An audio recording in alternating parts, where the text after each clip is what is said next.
But what's a good work ethic in your mind? I think a good work ethic is people who are committed to their job, or not just doing it to just do the job, but really want to get it right and really want to do it. And, people who are organized, they prioritize, the things that you give them based on what's most important to what's least important. And they take responsibility for their own projects. You don't want to be always reminding someone, did you do this? Did you do that? You give people projects, and the best type of people who I found that work for me is people who really take ownership and not just do what you give them, but take it one step ahead. I like people who are curious and who don't just do a job, because every job you do, you have to do your best at it. How you do one thing is how you do everything. What's up, everybody? This is Simon. On this episode of The Ideal Hour, I have someone very special joining us, Sharon Ourian. She is not only a business lady, a mother of 3. She's very popular on Instagram. Her husband is the top celebrity skincare doctor. He's worked with famous celebrities, including Kim Kardashian, and there are so many more. Now, I'm not the best at skin, but we're going to get into it myself.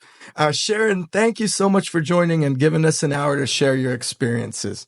Thank you so much for having me. It's a pleasure to be here. We're very excited. I'm excited, but I got to tell you, my wife is even more excited because what she's been doing is she's been reaching out to people that she wants to talk to, but because I have the podcast, she messages people and they go, this is a really interesting individual. But she was ecstatic when you said yes. So you made her day. And, that's so sweet. I appreciate it. I wish I could meet her. We were in Florida at the same time. I wish I'd met her. I know. It's kind of crazy. Backstory, everybody. We were in Florida at the same time at the same hotel. Yeah. Our kids met. Your son and my daughters dug a big hole in the sand. And and then your daughter fell in love with our little one and she wanted to babysit, but we didn't get to meet. And I know you guys were very busy that trip. So that's okay. But Sharon, you've been very busy all the time. I recently saw a picture or a little video of you. You were at the Oscars. Is that correct? Yes. All right. Describe that scene to us for those that are kind of like interested. And I'm curious because we got invited to the Grammys next week or something like that. So what happens at the Oscars? It was fun. It's interesting because I used to watch a lot of TV, but I haven't for so long. I don't know if a lot of us have. So I just didn't recognize a lot of people. So I wasn't getting as excited. So I was going there. I was like, well, everyone's really excited, but the energy was great. Okay. It was lots of fun. And, it looks really over the top on TV. But once you get there and you're like in the room, it's like, any other great party. I see. And, but yeah, I didn't recognize. I recognized. Would you rather be at Club 11 or live in Miami instead? Is that a more fun scene? I like Miami. Club 11, I don't know. Okay. I mean, my friend owns it, so okay. We go there a couple times just because it's fun. At this club, but it's not our scene. It's not your scene. You're a little bit out of that scene right now. It's not my scene either. Yeah. I don't know how we did it in our youth. We would, we could go out and do all that crazy stuff, but I know, till like 4 a.m. Yeah, we barely made it to New Year's. I'll double that. All right. So let's talk about CyberActive Online. You're not just a pretty wife, etc. You're doing things. You got kids. But you're still working. What inspired you to start CyberActive Online? What differentiates it? Give us a little bit about that. So I was in my last year of law school, and all during law school, I had worked for a test prep company, which was like the 3rd largest test prep company in the country, called Test Masters. Prepares people for taking the LSAT, GMAT, GRE, and SAT. Mm-hmm. And I was helping, expand that company nationwide from just being a California company. And also taking it online. We were building like a learning management system.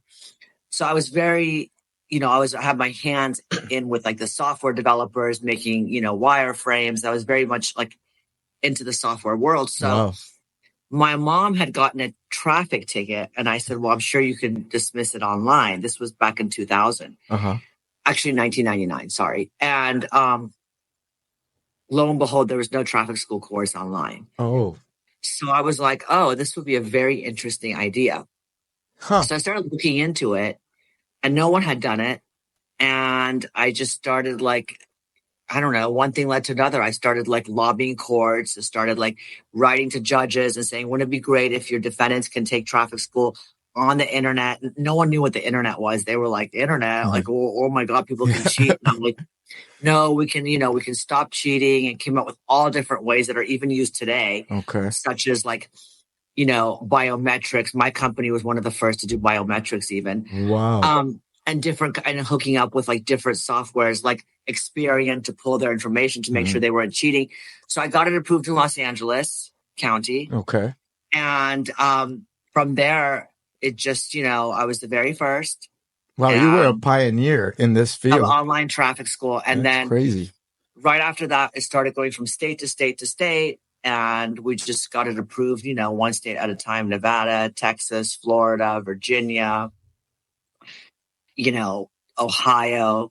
I won the bid. What really changed the whole like landscape of my company was Indiana put out a request for proposal by the government to be the only provider of traffic school in the whole state. Oh, wow. And I applied for that, and all the other companies who applied were local companies. And my company won, and all the local companies brought disputes, and they jealous. They went crazy. And the legislature actually held a session to talk about if a local company should do it. And I hired a law firm, but I went there to Indiana, and I got in front of the legislature, and I said, look, it's not about a local company.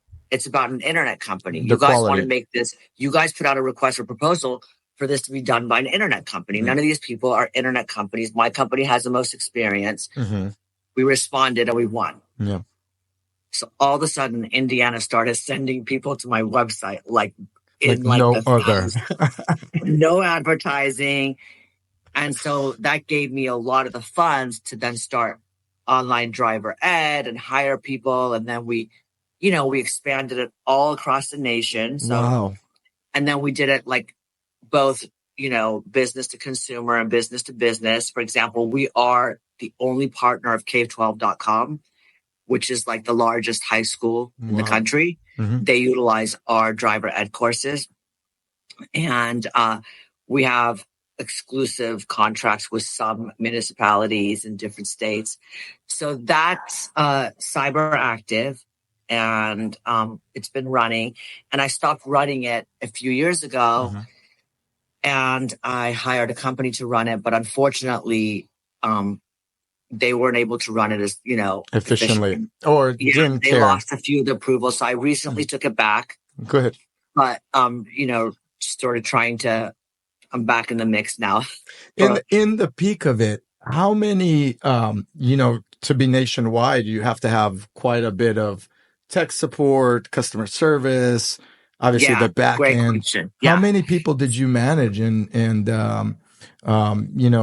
what were some of the challenges and some of the rewards of that? Because it's not easy. I know having employees remotely, in person, et cetera. It's well, it used to be all in person. In my office in Beverly Hills, we had a software department, compliance department, customer service department, R&D department, accounting, like a real company, and somewhere around, 70 employees. Wow.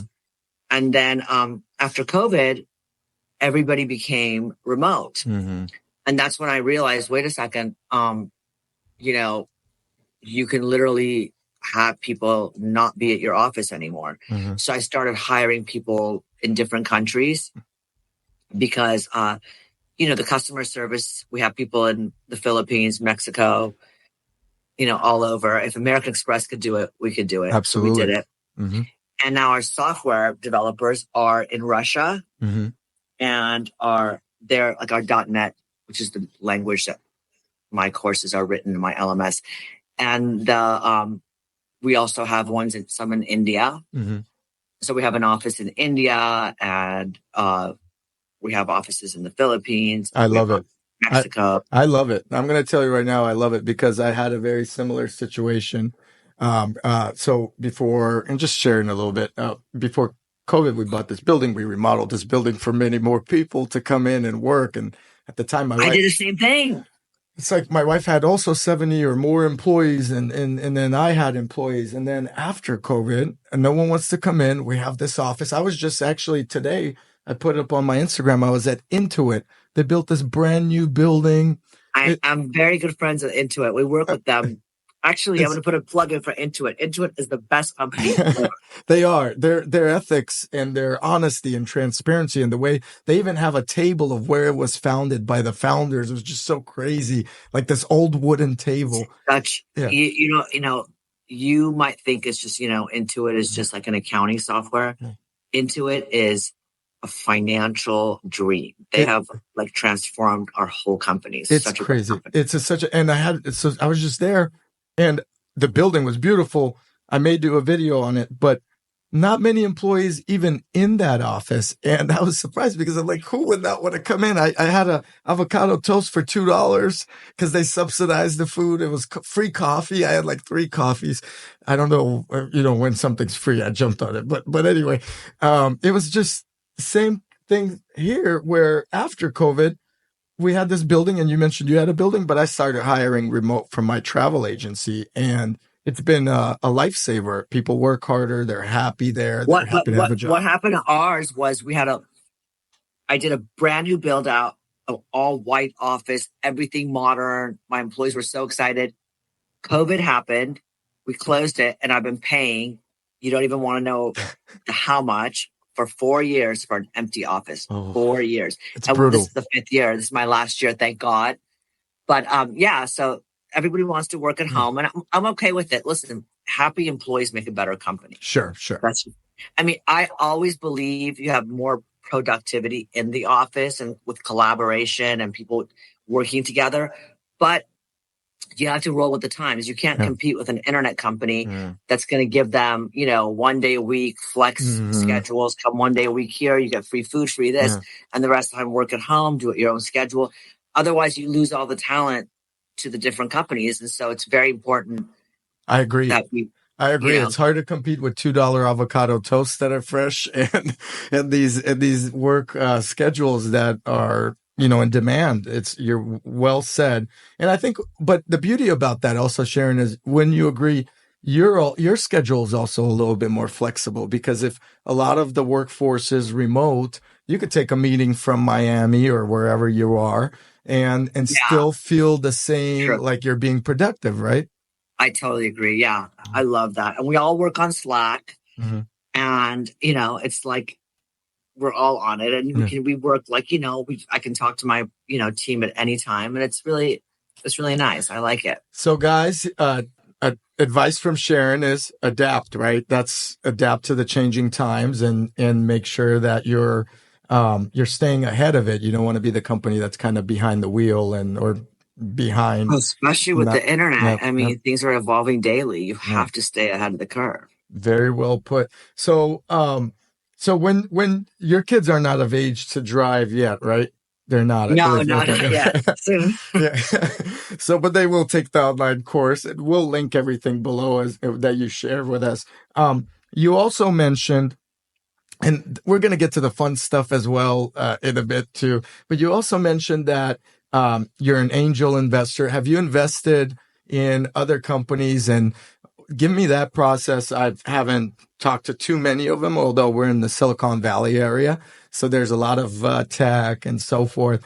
What do you do with angel investing? Like what is so fun sometimes people bring ideas to me, and I feel like because I've been in the internet business for so long, I can tell very quickly if like the idea is good. And a lot of times I'll just put money into the company, and I'll do we'll do a percentage. Unfortunately, I did it with a couple of companies and they did really well. But I got so busy with doing, I've been doing real estate a lot for the past, like focused on it for the past 5 years. Yeah. So I basically, all along in the past, 20 years, I bought real estate, and I have a lot of commercial buildings and office buildings and medical buildings and shopping centers in Orange County. Oh, wow. And my husband, before we got married, my husband was also into multifamily. So we just sort of and we always worked separately. Like I did my CyberActive business, and he does his business. But I started really actively investing in real estate. I'm totally involved in it, in the day-to-day management, operation. So do you have a property management company, or are you guys buying homes, flipping homes and commercial properties? Do you hold them long term? What's your strategy with real estate? Is it everything and anything, or? Well, no, we have it's a lot. We do we have multifamily. Okay. And we're right now developing 3 lots into condominiums. We're working on that. We're in the first stages of it, brand new condominiums in Beverly Hills. And then we also have some in Malibu and Westwood. So I deal with those. And then also we purchase different things, like portfolios of properties. We just purchased a portfolio of car washes in Miami. Nice. So, not Miami, in Florida, just Miami. Just but outside. We do a lot across a lot of different things. We invest, we do it for different purposes. Some we do for, some we do for tax purposes. Some we do for just, pure investment, or just to improve it and sell it. Different kinds of reasons, but yeah, very actively involved in real estate. So interesting. And question is, when first of all, you and your husband obviously are on the same page about real estate. That you would have to be, because it's a big investment, right? It's a big capital gain. Has real estate been? Do you see it as let's say you have a successful business? Is that the go-to route for you and your husband to invest in? For long-term, potentially passed down? Has it been proven where you make your... Well, for a lot of different reasons. One, nothing grows faster than real estate. Not jewelry, not gold, nothing, right? Number two, you can do a lot of real estate and do value add and resell in 1031. But also real estate is a great tax haven, and you can really use the depreciation laws, especially the ones from the Trump era that are ending this year. I hope he brings them back if he doesn't get back into office. If he doesn't get back from the tax, the tax cuts he did from the Tax Cuts and Jobs Act. He had some amazing tax laws that he created. Yeah, for real estate. Help you with real estate. Well, he's in real estate, so that's why we had a low rate. So it was very helpful for people like us who were in real estate, and so that's why we got so active. I got so actively involved. Good for you. And your husband, same vision, right? That's very important. Yes. Well, he's very busy because Simon is, aside from running 𝐓𝐢𝐦𝐸, which is a lot of work. He has his full, he's also he's a patent holder of various lasers, and he has an entire cream company in Europe. Okay. So, what's that called? It's called Ourian. Ourian. Okay. And it's a personalized skincare line. Nice. That really has taken off in Europe. It's good for him. The most amazing skincare line. It's like a 3-step regimen, and it's personalized to women who, they do like a consultation online. It's a very modern and uses AI to detect the kind of skin they have online. Wow.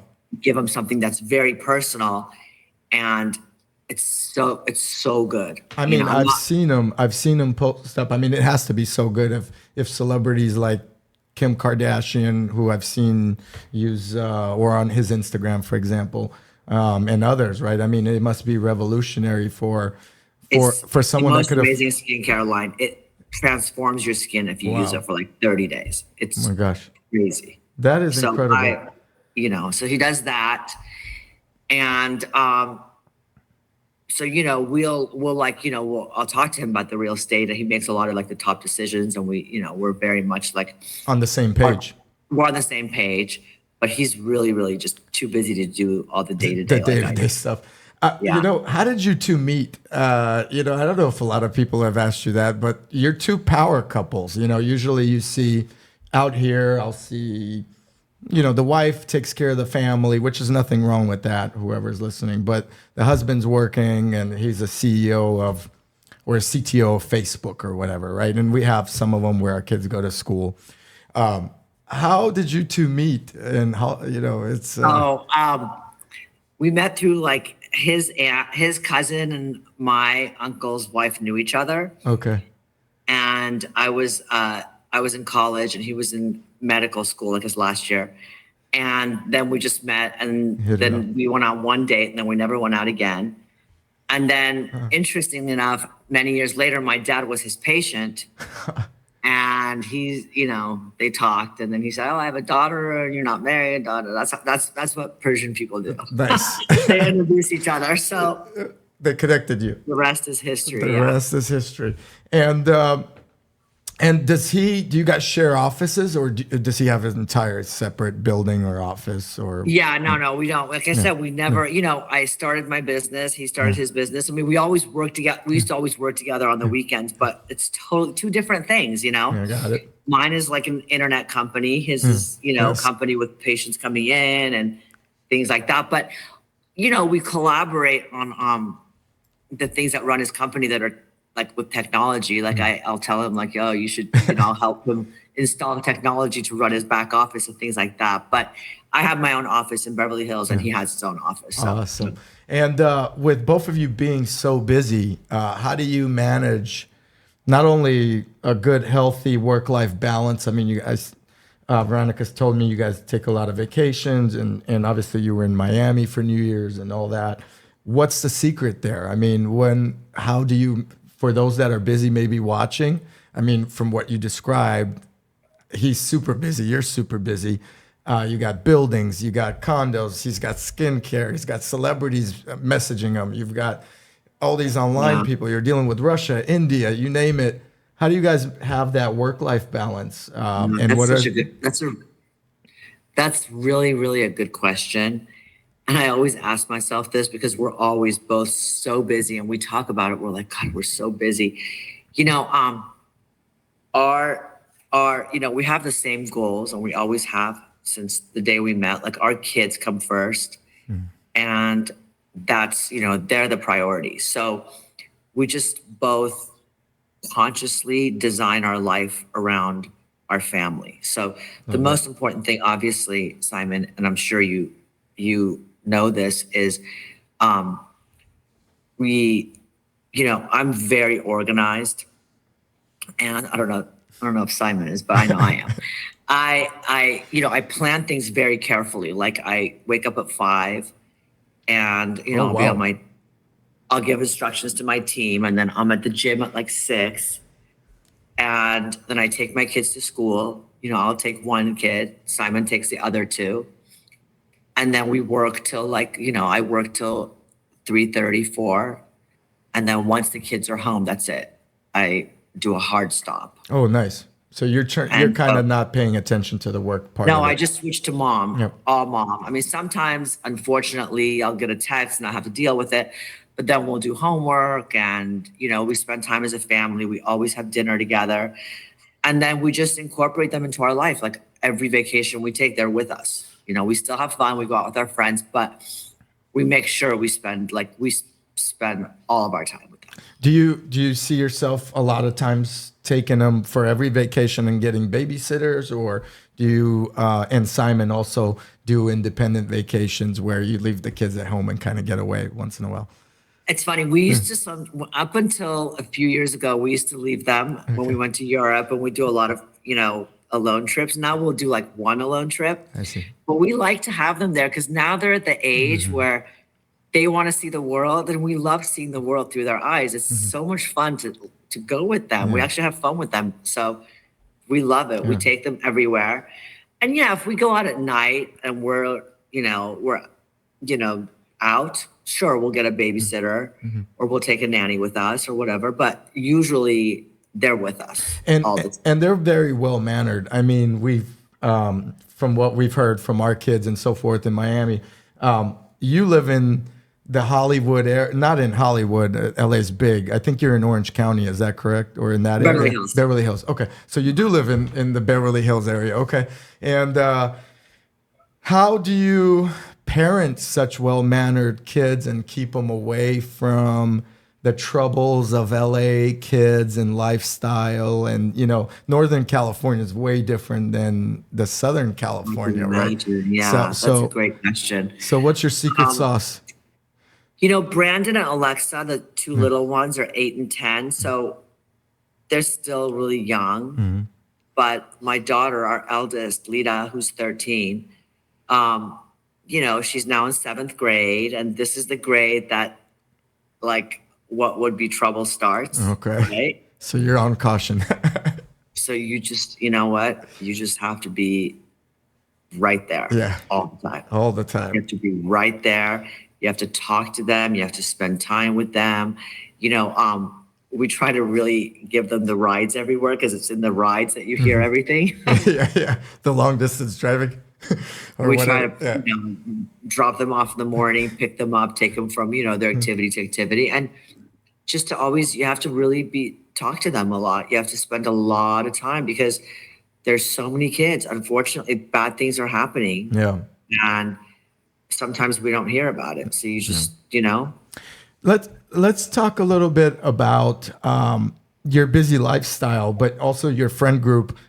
You seem to have a very large friend group, I think, through your husband, Simon, and through you being in business and so forth. You both kind of add this great dynamic from what I'm realizing, even talking to you and seeing some of the photos online. You've recently attended Jeff Bezos' party. Is that correct? 60th birthday? Yeah. How cool was that? That was really fun. He's a great guy. I heard, or I read an article. They did like an Amazon theme. It was an Amazon theme. It was fun. They had like hats and, photo booths, and it was cute. It was a really fun party. Very nice. They're such nice people. They are. Yeah. Okay, very cool. And I assume you are an Amazon Prime member because... Yes, of course. Not because of Jeff, but we always have it. That's funny. If you guys could take a vacation anywhere that maybe you haven't been with the family, and we're talking about you're always bringing your kids there, where would you go? My dream is 2 places. Okay. Number 1, I really want to go to Africa on a safari. Wow. So does Veronica. She grills me for it. Like South Africa or anywhere in Africa? South Africa. Okay. And Simon refuses to go. He's like, I have no interest in going and staying in a hotel to see the animals. I don't care.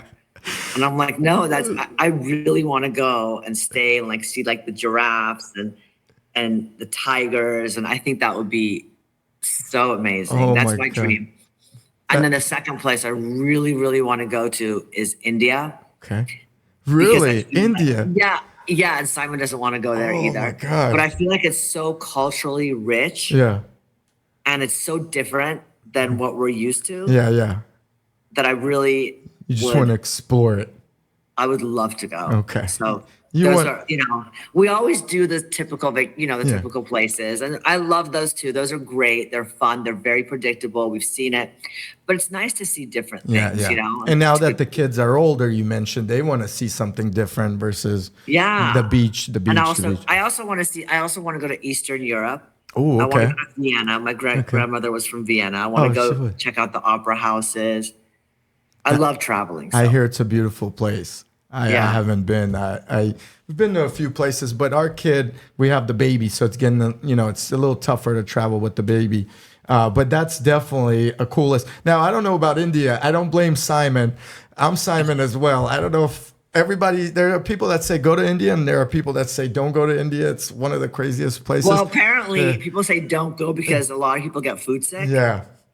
So you have to be careful what you eat. But yeah, I mean, at least you can lose weight. Have you seen those Instagram videos where like a street vendor is like, there's like rats running around the food and they're putting it on the plate and all that? Yeah. Yeah. It's Well, you just, I mean, yes, there's videos like that about every country, of course. I'm sure there's so many beautiful places. It's just a historically rich country. Yeah. Depends where you eat, I guess. That's exactly. anywhere in the world, you know, it's pretty true.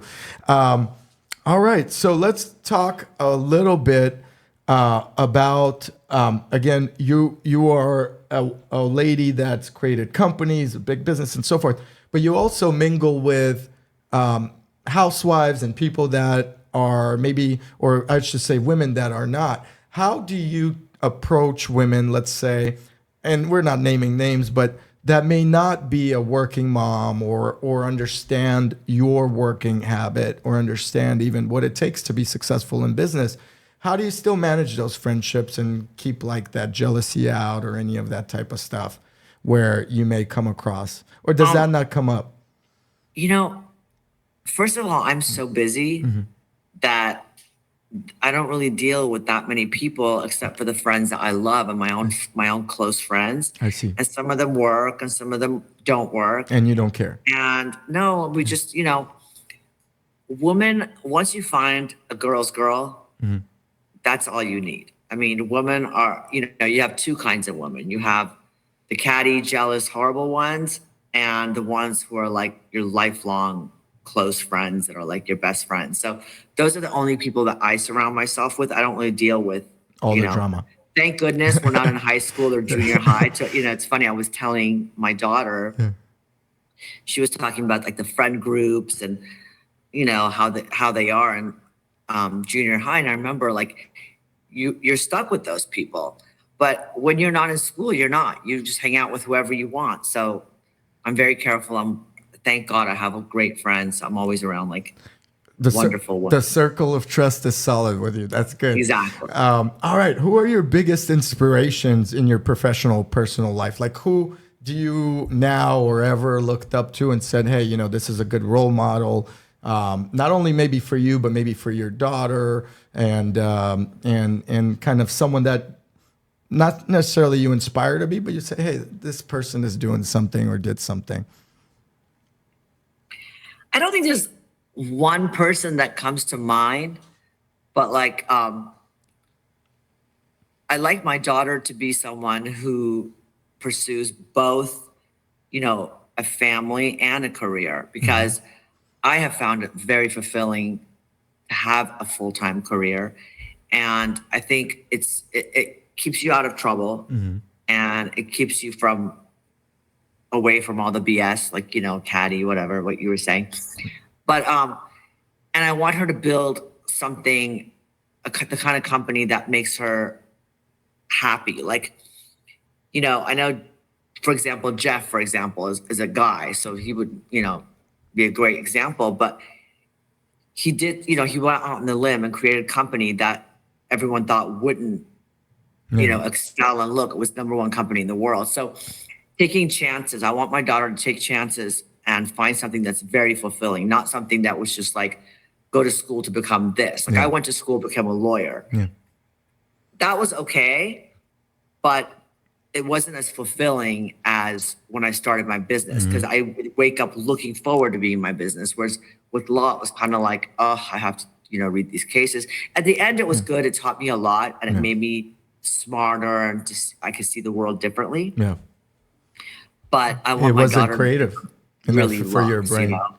Yeah, I think you're very creative, and I think the law. I personally wouldn't want to be a lawyer. Nothing against lawyers out there; it's a tough job. But you know, being in the books, I agree. It's a tough job. It's a tolling job too. I think it's not easy, and depending on what type of law you're in, you have to always, you know, especially like if you're in litigation, you have to always fighting, and then you're at the mercy of what some judge thinks, even though it might not be logical at all. And then you don't you don't get fulfilled if you don't win, even though you're in the right. Yeah. I'd rather make a business that makes the world like a better place and you have control over it, not someone else having control over your One fate. person sitting there that on a Monday could have had a bad Monday, and all of a sudden he just decides against you or doesn't. Exactly it's right. crazy. It's insane. Yes. All right, let's go back, and I appreciate you sharing that, and I do agree with you. I think that's wonderful that you're teaching that. I try to do that with my kids. I always tell my kids, kind of like we talked about a little bit earlier, where pick a career that will allow you to also open the laptop up in Miami or in Florence or whatever. 100%. 100%. You don't want to be in one little area and going, I can't leave and I can't travel. You want to do a job that you love, that you're proud of, and that when you grow old, you say, I took a chance, I did something I loved, and it was fulfilling. You want to do something that you feel like made you happy during your life. I like that. My company makes me happy. People always say, oh my God, you work so much. And I do work a lot, but I love it. Like when I accomplish something with my business, I get it's a real sense of fulfillment. It's probably even more rewarding than buying a Birkin, or even though that's a nice bag. Oh my God. The Birkin, the excitement lasts for about, Birkin about 1 hour. 1 hour. Poor Simon's buying a bag and you're buying a bag and it's a 1 hour excitement. I tell my wife, anytime she buys anything like that, I was like, we're going to get loaded up on champagne because this event needs to really sink in stone. I was like, I don't want to just walk in and buy it. And that's happened before. And I was like, I didn't feel anything out of it. You know what I mean?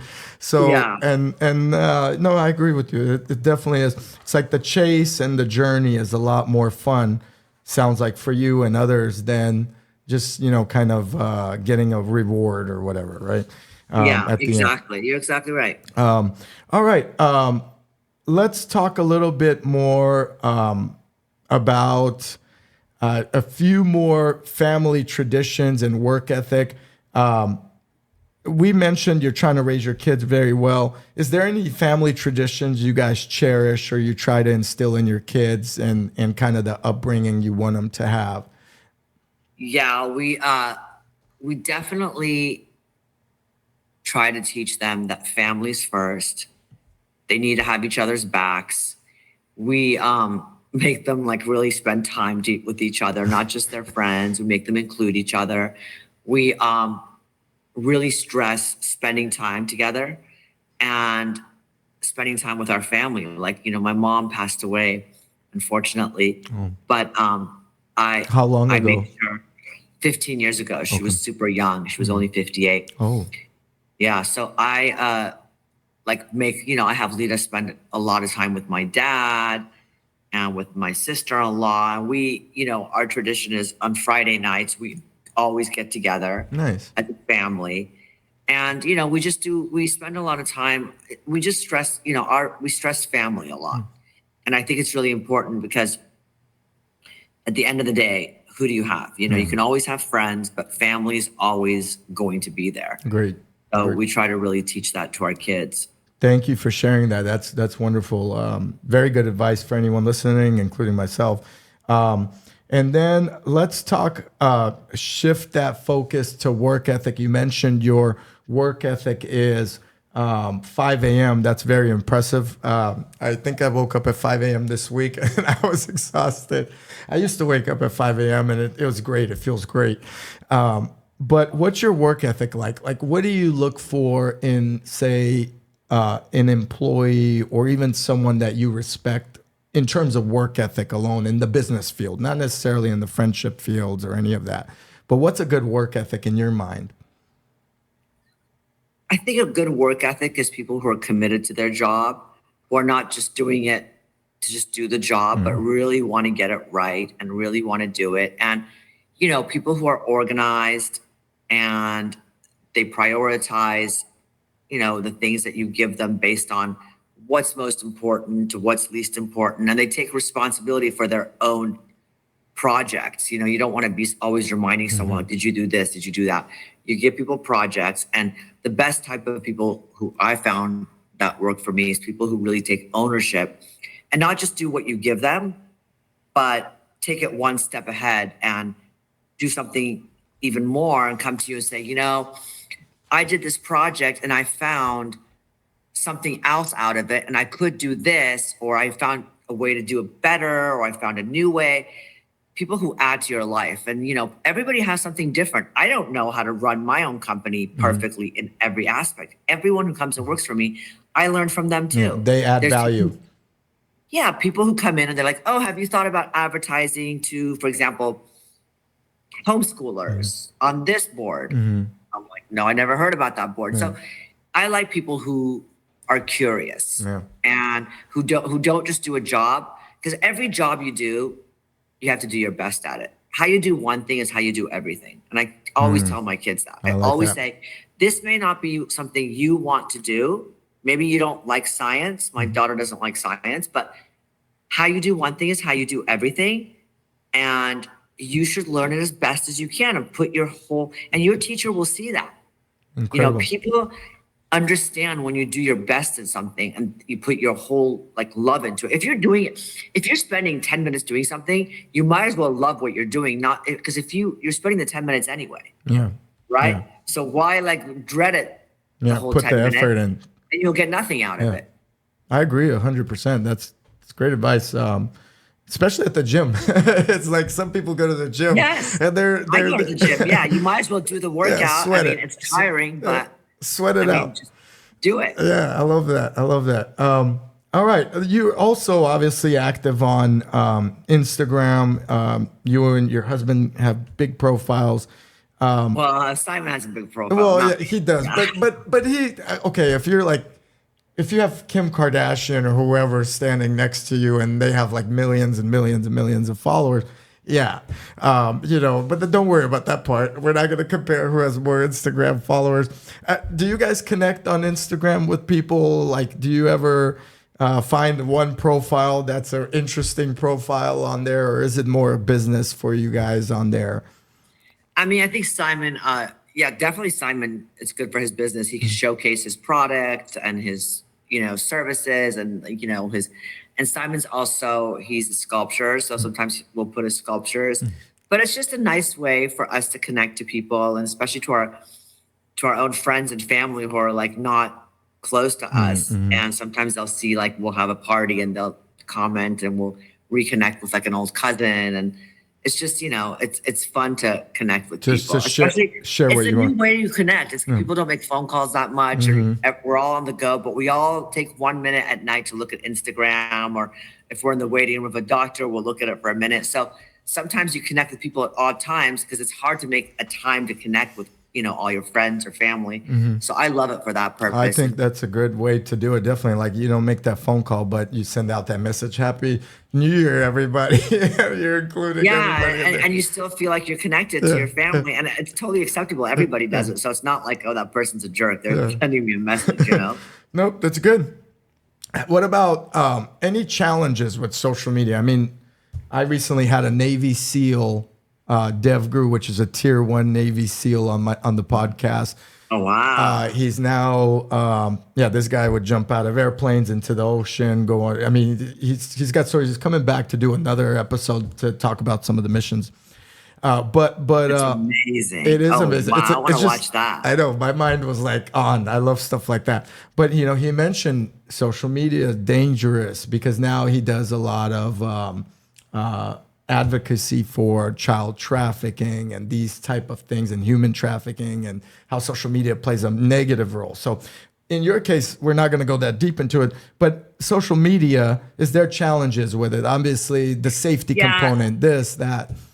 A lot of people when will come on and say, why don't you talk about this cause or that cause? I don't like to be a supporter of any cause on social media because it's dangerous. You don't know what crazy people are looking at your profile. And I don't think it's my job I see.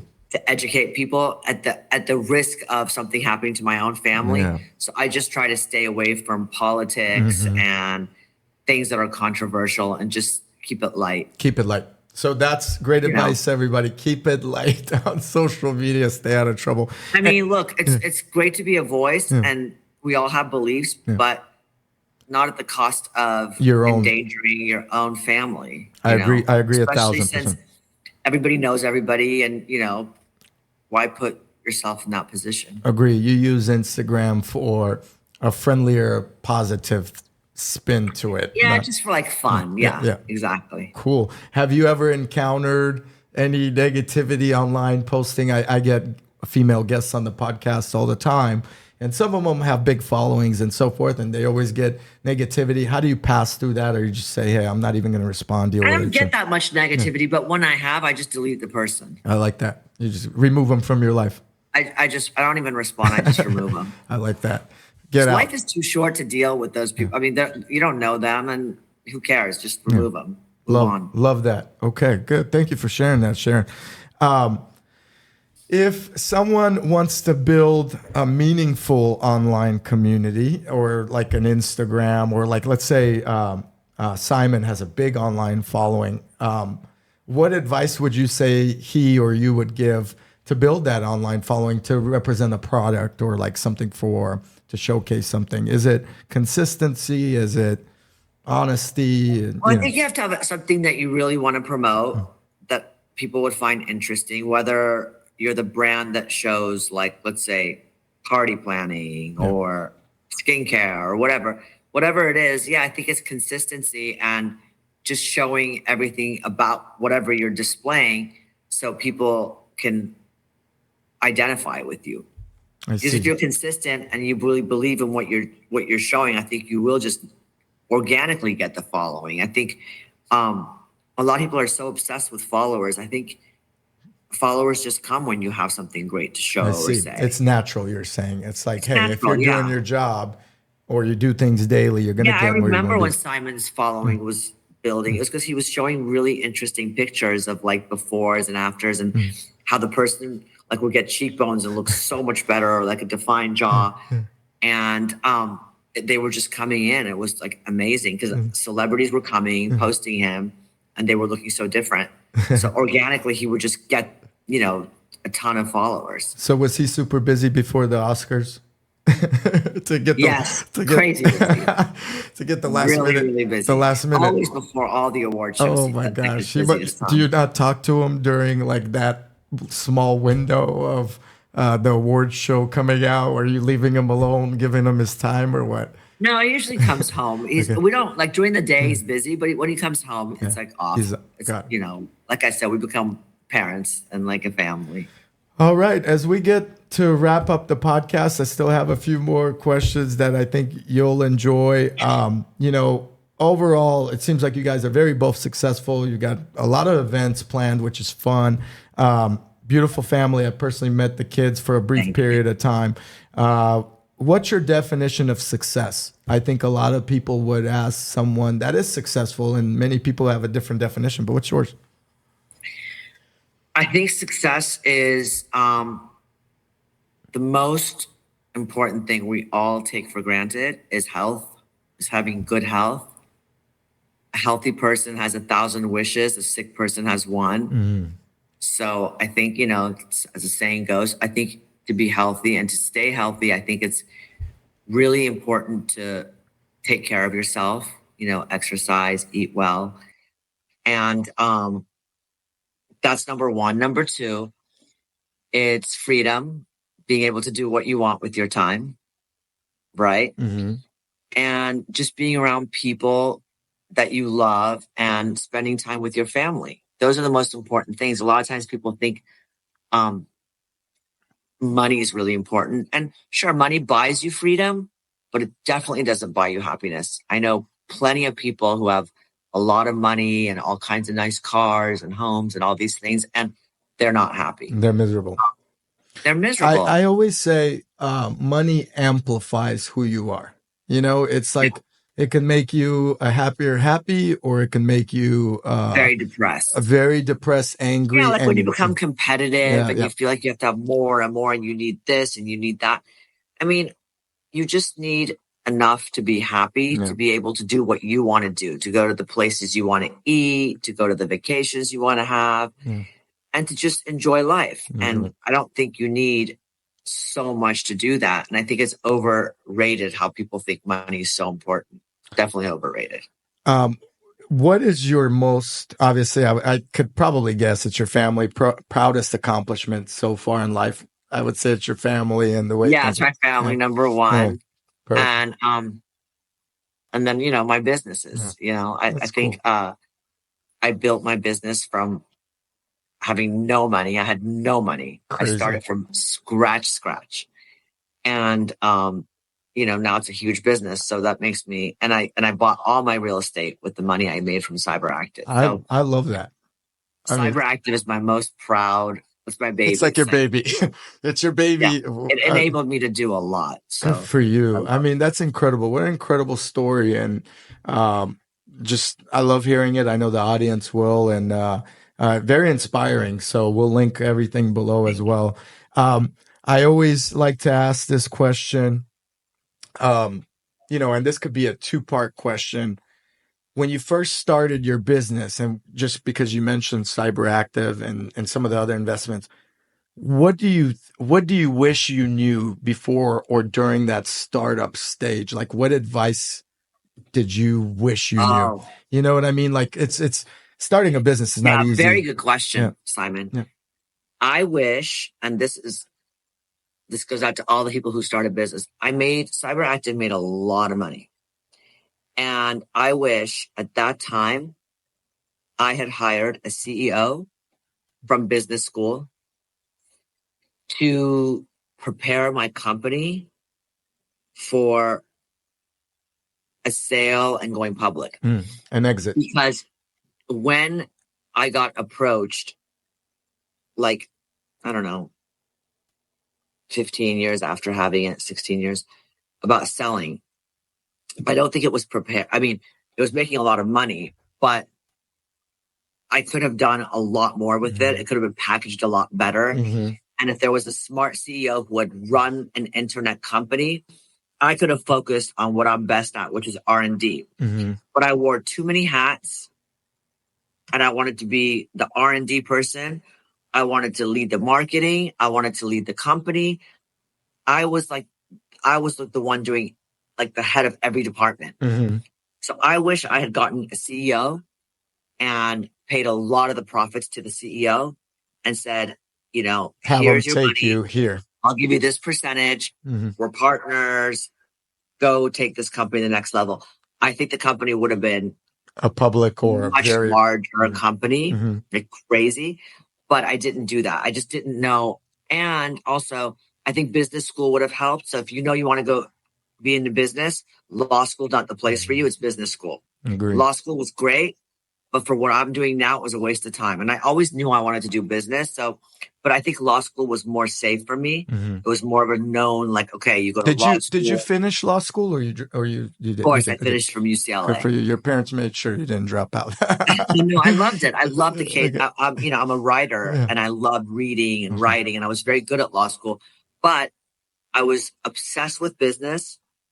And, but law school was very I knew I was going to, my idea was I would start a law firm, hire lawyers to work for me. So I was going to build a law business. I never thought I could build a regular successful business because I didn't have seed money. Yeah. I didn't need it. You didn't get funded, nothing, but you wish. Well, I was making money at Test Masters because I was the executive vice president and I was, funding my business. Funding your own business. But I wish I had gone. I think business school would have helped me build a more, I would have known a lot of these things and I would have known to get a CEO.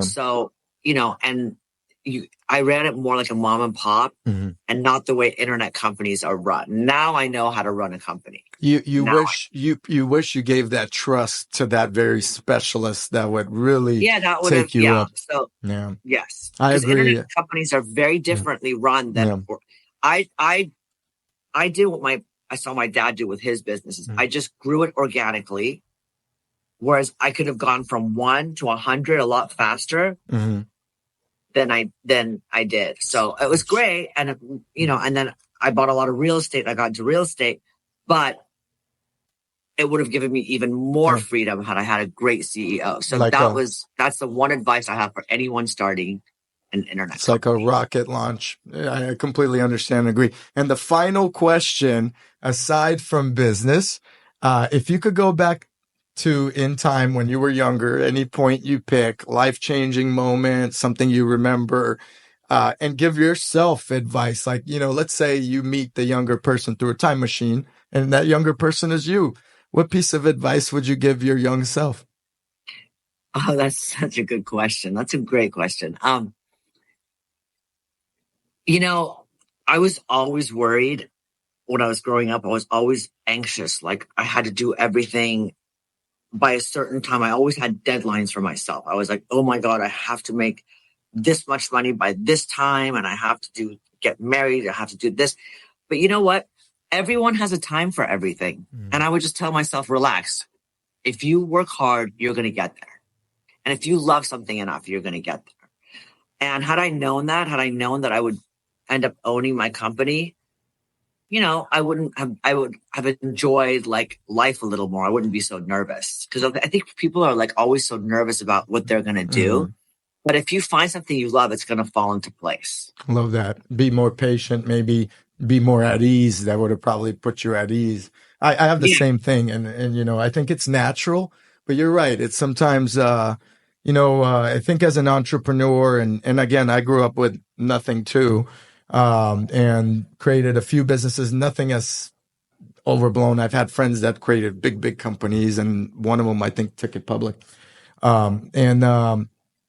But that patience is such a tough thing to master or, understand the trajectory of you wanting everything done so much quicker and not being settled at times. Be patient and enjoy life for every single stage. Like when you're like, whatever in college, just enjoy college. You don't have to keep worrying about like, what's my major?